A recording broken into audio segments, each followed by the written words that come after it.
Hi everyone, welcome to day 19 of our 30-day April Art Challenge. The prompt today is a good one for this time of year. It's grass.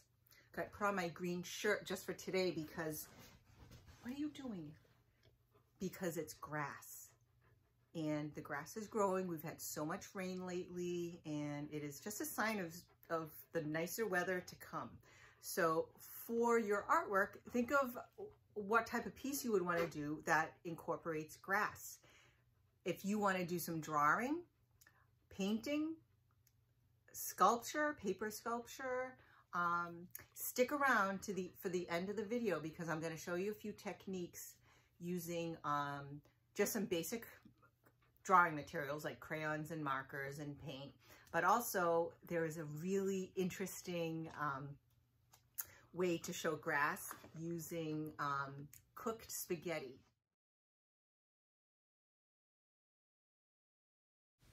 So for the first technique, it's using watercolor.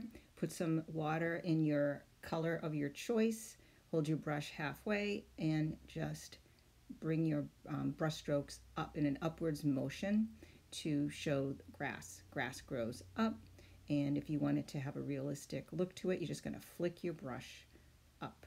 Quick brush strokes. For the second technique, it's just using crayons and pull out all different shades of green. Having different shades of the color will just give it a little bit, make your artwork look a little bit more interesting.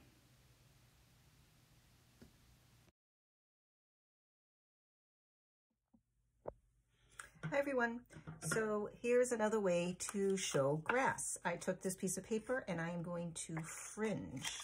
And that's simply making cuts up, all the way down. And when I was thinking of grass, I was thinking of a grass skirt. So this is going to be a grass skirt for a hula dancer that you would see in Hawaii. Not that I've ever been to Hawaii, but if I did, I'm sure I would see one of those hula dances. So then I'm just kind of like curving it a little bit. And I already got my little hula girl decorated. This is one of the cardboard rolls, which I'm sure you can find around your home. I'm just going to go around like that. And I added paper for a top and just some paper for her hair.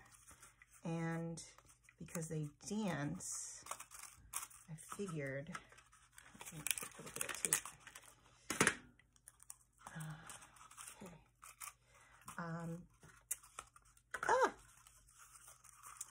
Let me, look at me rushing. I gotta take my time. I've got plenty of time to do this and not rush. Okay, so there we go. All right, so there is that, and I was going to show you how to do arms. Here's one way. I figured I would cut that, and I'm going to use tape and glue just to be on the safe side. And then I'm going to put where the arms go like that. And then maybe put this, and there we go. Da-da-da-da.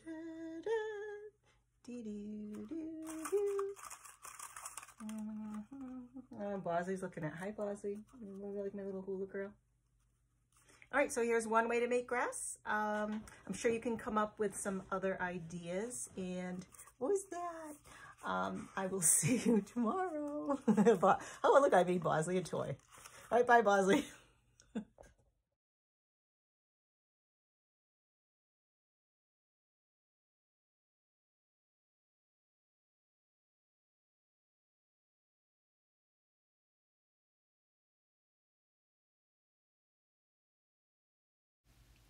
I'm going to mix up some watery paint. I use two types of greens here. Use whatever you have. And I'm just going to put some water on my plate and mix it up with a brush. You want it to be really soupy.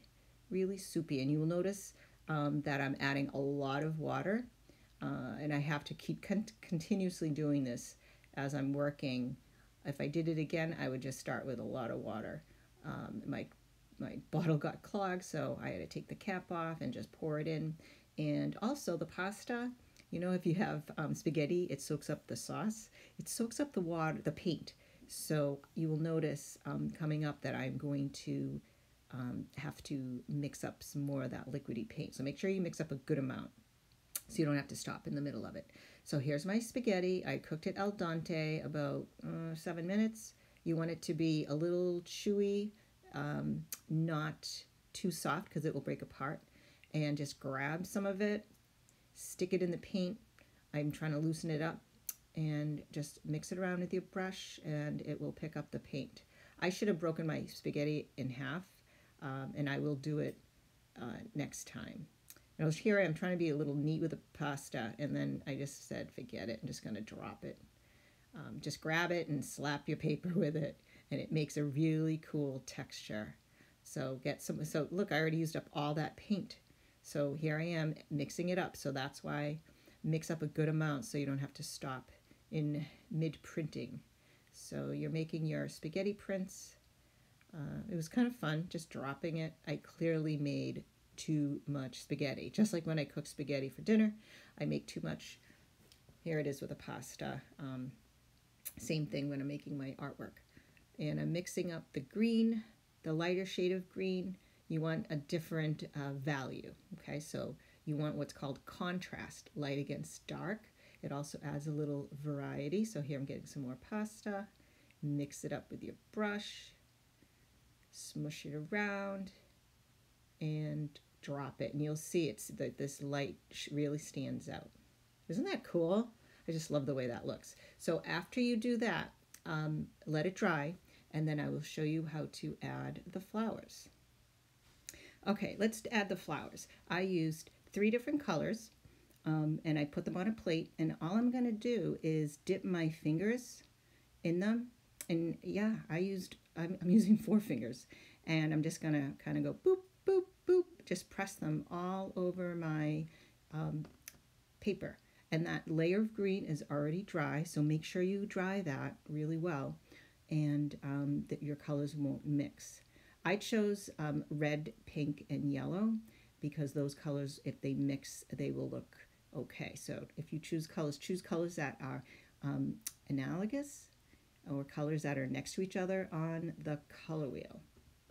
And something else to keep in mind is to make sure your flowers at the bottom are larger, because you know things that are closer to you are larger and things that go far away into the distance look smaller. So that will give you an illusion of space on your paper. And now I'm taking this cotton swab and I'm dipping it in some white paint. I'm adding a few highlights here and there. I'm also mixing a lighter shade of pink for a little bit more interest. So see what works with you, for you. There is no wrong way to do this. This is your artwork. And I'm adding some, I just love adding those little white highlights. It really kind of brings it together. And take a look at your painting and see where you need to add maybe more of one color. And you kind of don't want it to look too even.